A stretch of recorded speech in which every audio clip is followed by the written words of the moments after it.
नमस्कार दोस्तों, bloody tax के आज के बिल्कुल खौफनाक से भूतिया से एपिसोड में आप सभी लोगों का बहुत बहुत स्वागत है। दोस्तों आज का ये वीडियो सचमुच में बहुत ही ज्यादा डिफरेंस और डरावना होने वाला है, खासकर छोटे बच्चों के लिए जिन्हें आम खाने का बहुत शौक होता है।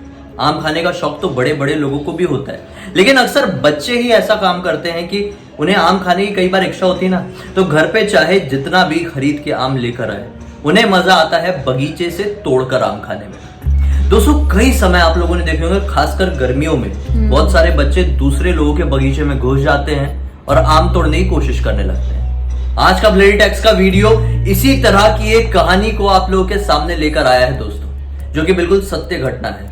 गोवा में मुसैफ नाम के लड़के के साथ बीती हुई। दरअसल मुसैफ आज से 5 साल पहले बहुत ही छोटा बच्चा था। उसका एक दोस्त हुआ करता था। जब कभी भी इन्हें ऐसा मौका मिलता था, ये लोग अक्सर गर्मियों की छुट्टी में अपने जो घर था उनका, उस घर से थोड़ी दूरी पर जाकर बगीचों में चोरी छुपे आम जरूर तोड़ा करते थे। इन्हें ये चीज करने में बड़ा मजा आता था। दोस्तों एक बगीचा था जहां पर कोई बच्चा आम तोड़ने के लिए नहीं जाता था। ये बात मुसैफ और उसके दोस्त को बहुत अच्छे से पता थी। अब कई लोग कहते थे कि उस बगीचे में जाओ और आम तोड़ो तो बहुत ज्यादा तबीयत खराब हो जाती है, और कुछ लोग तो ये कहते थे कि उस बगीचे में तोड़कर आम अगर खा लिए तो मौत होना निश्चित है। ये चीज सुनकर ये लोग बड़े ज्यादा हैरान होते थे। किसी की हिम्मत नहीं होती थी कि उस बगीचे में घुस के आम तोड़ ले। दरअसल ये बगीचा एक जंगल वाला एरिया स्टार्ट हो जाता था, गोवा से थोड़े आउटर एरिया में वहां पर था। यहाँ पर हमेशा बड़े बड़े आम फलते थे और फिर एक पर्टिकुलर टाइम में आम गायब हो जाते थे। किसी को समझ में नहीं आता था कि ये आम जाते कहाँ हैं, क्योंकि वो आम तोड़ता नहीं था कोई ये गुत्थे सुलझा ही नहीं पा रहा था। अब इस बार की जो गर्मी थी, मई का महीना था, इसका बहुत ज्यादा मन कर दिया मुसैफ का कि यार यहाँ पे जाएंगे और इस बगीचे के आम तोड़कर जरूर खाएंगे। ये अपने दोस्त को मना ही लेता है बड़ी मुश्किल से। दोनों उस जंगल को क्रॉस करते हुए उस बगीचे के पास पहुंच जाते हैं जहां पर ये आम फले हुए थे। बाहर से वो आम का पेड़ दिखाई दे रहा था जो इन लोगों ने टारगेट किए थे कि इसमें चढ़कर आम जरूर तोड़ेंगे। बस अपने टारगेट की तरफ ध्यान रखते हुए ये लोग आगे बढ़ते हैं और अचानक से मुसैफ के दोस्त के पैर में कुछ ऐसा आता है और वो जोर से जमीन पर गिर जाता है। अब जैसे ही वो जमीन पर गिरता है तो मुसैफ थोड़ा टेंशन में आ जाता है, घबरा भी जाता है, क्योंकि इनको पता था ये कैसी जगह जा रहे हैं। डर गया, भागते हुए अपने दोस्त के पास रिटर्न आया, लेकिन जैसे ही अपने दोस्त को हाथ देकर उठाने लगा तो दोनों ही बच्चों को किसी और बच्चे के हंसने की आवाज आई। यह आवाज थोड़े छोटे बच्चे की थी। उन्हें हैरानी हुई कि हमें गिरता हुआ देखकर कौन बच्चा हंस रहा है। इधर उधर नजर घुमाए तो ये पाए कि उनके राइट साइड वाले एक अजीबोगरीब सूखे से पेड़ के पीछे एक बड़ा ही अजीब सा बच्चा खड़ा हुआ है। अब अजीब सा क्यों? क्योंकि उसके जो डार्क सर्कल्स थे वो बहुत ही ज्यादा डार्क थे, वो लिटरली डार्क सर्कल्स थे, और उसका मुंह बिल्कुल रूखा सूखा सा, एकदम मुरझाया हुआ बेजान सा दिख रहा था। यानी उसको देखकर ऐसा लग रहा था कि ना जाने उसने कितने दिनों से पानी नहीं पिया है। होंठ पूरी तरह से फटे हुए थे, चेहरे में अलग ही सफेदी सी छाई हुई थी और बड़ा ही अजीब सा डरावना दिख रहा था। ये लोग कहते हैं कि तुम्हारा नाम क्या और हमें देखकर इस तरह से हंस क्यों रहे हो? वो हंसी रहा था अभी तक। फिर से मुसैफ ने कहा कि तुम्हारा नाम क्या है, बताओ ना। अभी उसने अपनी हंसी पूरी तरह से कंप्लीटली बंद कर लिया। मुझे देखकर ऐसा थोड़ा सा वियर्ड सा लगा ना। ये लोग बोले कि ऐसा क्यों हरकतें कर रहे हो?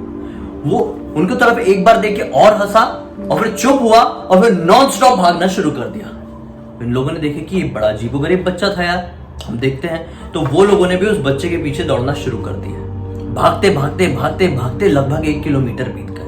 अब ना जाने क्यों इन्हें ऐसा लग रहा था कि हमें भागना ही चाहिए। इनका दिमाग पूरी तरह से ब्लैंक हो चुका था। इनको बस एक ही चीज समझ में आ रही थी कि हमें दौड़ना है। ये लोग दौड़े जा रहे थे और अचानक से वो बच्चा पूरी तरह से अदृश्य हो जाता है, आंखों के सामने से ओझल। ये लोग जब अपने आसपास ऐसा देखते हैं तो ये अपने आप को एक अनजानी जगह पर पाते हैं। ये ऐसी जगह थी जहां पर ये लोग कभी नहीं आए थे। ये लोग यहीं के रहने वाले थे, इस इलाके में घूमते रहते थे, लेकिन अभी ये दौड़ते दौड़ते कहाँ गए इन्हें बिल्कुल भी समझ में नहीं आया। और कौन बच्चा था वो जो उनको ऐसे दौड़ा रहा था? कैसे उनको अपने वश में कर लिया था कि वो लोग बिना मतलब भाग रहे थे? अगर मान लो कोई लड़का हंस भी रहा है तो उसके पीछे क्यों भाग रहे हैं ये लोग? अब इनको यहाँ पर आने के बाद जब ऐसा एक्सपीरियंस हुआ कि हम कोई नई जगह आ गए तो इनको बहुत ही असहज सा फील होने लगा, अजीब सा, मतलब वियर्ड सा फील होने लगा। चारों तरफ से हंसने की आवाज आ रही थी। ऐसा लग रहा था कि यहाँ पर बहुत सारे बच्चे हैं जो इन्हें धीरे धीरे करके घेरने वाले हैं, क्योंकि वो हंसने की आवाज थोड़ी दूर से एकदम पास आती हुई फील हो रही थी। ये लोग बहुत ज्यादा घबरा गए और अपनी जोर से आंखें बंद किए और डर के मारे ये दोनों ने एक साथ चिल्लाए। एक साथ चिल्लाने की वजह से ये दोनों जमीन पर गिर गए। ये मंजर बहुत ही ज्यादा डरावना रहा होगा, क्योंकि इन्हें नहीं पता था कि हम कहाँ हैं। और अचानक से इतने सारे बच्चों के हंसने की आवाज आने लगी। वो बच्चे एक साथ बहुत करीब आ रहे थे, इन्हें बहुत निगेटिविटी सी फील हो रही थी। इन लोगों ने चीखे, जमीन पर बेहोश होकर गिर गए। अब जब वापस से इनकी आंख खुली तो लगभग 1 से 1.5 घंटे क्रॉस हो चुके थे और इन्होंने अपने आप को उसी पेड़ के सामने पाए। ये लोग बगीचे में घुसे ही नहीं थे, लेकिन कैसे ये लोग बगीचे के अंदर मौजूद हो गए आंखें खुलने के बाद। जो बगीचे में पेड़ था जिसको टारगेट किए हुए थे इन्होंने कि इसी पेड़ से तोड़ेंगे आम, वो आम पूरी तरह से गायब हो चुके थे। ऐसा लग रहा था कि मानो किसी ने पूरे के पूरे आम खा गए हो। जो जमीन थी जहां पर वो लोग पड़े हुए थे, आम की गुठलियां गुठलियां गुठलियां गुठलियां, ये बिल्कुल ब्लैंक थे और बहुत ज्यादा डर चुके थे। उनको समझ में नहीं आ रहा था कि ना ही हमने आम खाया, ना ही यहाँ पे कोई और दिख रहा है हमारे अलावा, ना किसी को हमने आते हुए देखे, तो आखिर आम खाया तो खाया किसने। ये तुरंत उठे और नॉनस्टॉप घर की तरफ भागना शुरू किए। घर पर पहुंचे और घर पर अपने अपने मॉम डैड को सारी बातें बताए। घर वाले थोड़ी चिंता में आए कि थोड़ी अजीबोगरीब चीज हुई है मन में। दूसरी तरफ ये भी लगा कि बच्चे शायद मजाक कर रहे हैं, मस्ती के मूड में। बच्चे सो जाते हैं। एक ही सपना दिखाई देता है दोनों बच्चों को। अगले दिन जब मिलते हैं और अपने अपने सपनों के बारे में डिस्कस करते हैं तो पैरों तले जमीन निकल जाती है, क्योंकि दोनों बच्चों ने सपने में यह देखा था कि वही बच्चा इनके पास आया है और अब इनका पीछा कर रहा है। वास्तविकता में यह हुआ था कि ये लोग बच्चे की पीछा कर रहे थे। वो बच्चा हंसते हंसते सपने में इनका पीछा कर रहा था। और अब दोनों को बहुत तेज फीवर भी आ चुका था। घबरा बहुत ज्यादा गए थे। इसके बाद से इनके लाइफ में मनहूसियत सी छा गई। आने वाले एग्जाम में दोनों बुरी तरह से फेल हो गए। फिर से वही क्लास इनको रिपीट करना पड़ा। इसका जो दोस्त था, मतलब जो गिरा था, उसका एक्सीडेंट हुआ, उसका एक पैर फ्रैक्चर हुआ। इसको भी बहुत ज्यादा फीवर, कई तरह की परेशानियां आ गई, बहुत ज्यादा प्रॉब्लम क्रिएट होने लगी। आए दिन तबीयत खराब रहती थी। और फिर लेकिन फाइनली इनके डैड ने आपस में बात करके एक तांत्रिक को बुलाए और तांत्रिक ने इनको ये बताया कि वो कोई मामूली बगीचा नहीं बल्कि एक ऐसा बगीचा है जहां पर एक बच्चे की खौफनाक आत्मा घूमती है। दरअसल बहुत साल पहले वहां पर एक बच्चा अक्सर आम तोड़ने के लिए जाता रहता था। वो उस दिन भी आम तोड़ने के लिए वहां पर पहुंचा था। उस बगीचे का मालिक बहुत ज्यादा स्ट्रिक्ट था। वो जिस किसी भी बच्चे को देखता था पीट पीट कर अपने बगीचे से भगा देता था। आज वो बच्चा अपने मालिक से नजर चुराकर उस बगीचे में पहुंच गया था, आम के पेड़ पर चढ़ा था और आम तोड़ने की कोशिश कर रहा था। अचानक से उसकी नजर पड़ती है बगीचे के मालिक पर, जो कि बगीचे की तरफ ही बढ़ा आ रहा था। वो बच्चा बहुत ज्यादा घबरा गया और हड़बड़ाहट में उतरते हुए उसका पैर फिसला और वो नीचे एक चट्टान रखी हुई थी उससे टकराकर ऑन द स्पॉट मर गया। लेकिन उस दिन के कुछ ही दिन बाद उस बगीचे के मालिक की भी उसी तरह से मृत्यु हो गई। वो भी अपने बगीचे में कुछ काम कर रहा था, उसका भी पैर फिसला और वो भी उसी चट्टान में टकराकर मर गया। उसके बाद से मानो कि किसी ने भी हिम्मत नहीं किया उस बगीचे के अंदर घुसकर आम तोड़ने की। कुछ लोग जाते थे लेकिन लौट कर नहीं आ पाते थे। कुछ किस्मत वाले लोग ही थे जो बचकर वहां से निकलते थे, जिंदा वापस आते थे, लेकिन उनकी तबीयत बहुत बुरी तरह से खराब होती थी। उनकी जिंदगी मानो पूरी तरह से मनहूस हो जाती थी।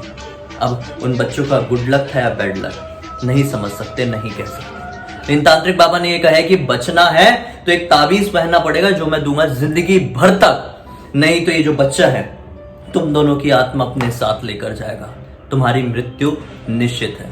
ये दोनों बच्चों ने उस दिन से वो ताबीज पहने और काफी समय तक पहने और आज भी पहनते हैं और इनकी लाइफ अब पहले की तरह नॉर्मल हो चुकी है। क्योंकि वो उसने इसलिए नहीं मारा था उन लोगों को क्योंकि वो इन लोगों को अंदर ही अंदर खाना चाह रहा था। बोलते ना कि अंदर अंदर खाता है वो, उसकी जो उसको जिस चीज की जरूरत थी वो इनके बॉडी से उसको मिल रही थी, उनको ना अपने वश में कर लिया था उस शैतान ने, उस आत्मा ने। सही बात है। कई बार आत्माएं जो होती है वो इसी तरह से शरीरों को ढूंढती है, अपना घर बनाती है और अपना मकसद पूरा करके फिर चली जाती है। लेकिन ऐसे में जिसका शरीर था उसकी मौजूदगी तो इस दुनिया से पूरी खत्म ही हो जाती है। उम्मीद करते हैं दोस्तों आज का ये वीडियो आप लोगों को अच्छा लगा होगा। अच्छा लगा तो इस वीडियो को लाइक कर दीजिए, चैनल को सब्सक्राइब करके बेल आइकन दबा के ऑल के ऑप्शन में क्लिक करना। अगर हमें पहली बार देख रहे हैं तो इंस्टा की लिंक इस वीडियो के डिस्क्रिप्शन बॉक्स में क्लिक करके डायरेक्टली वहां पर पहुंच जाना। चलिए कल फिर से मिलते हैं, तब तक के लिए बहुत बहुत धन्यवाद। आपका दिन शुभ हो।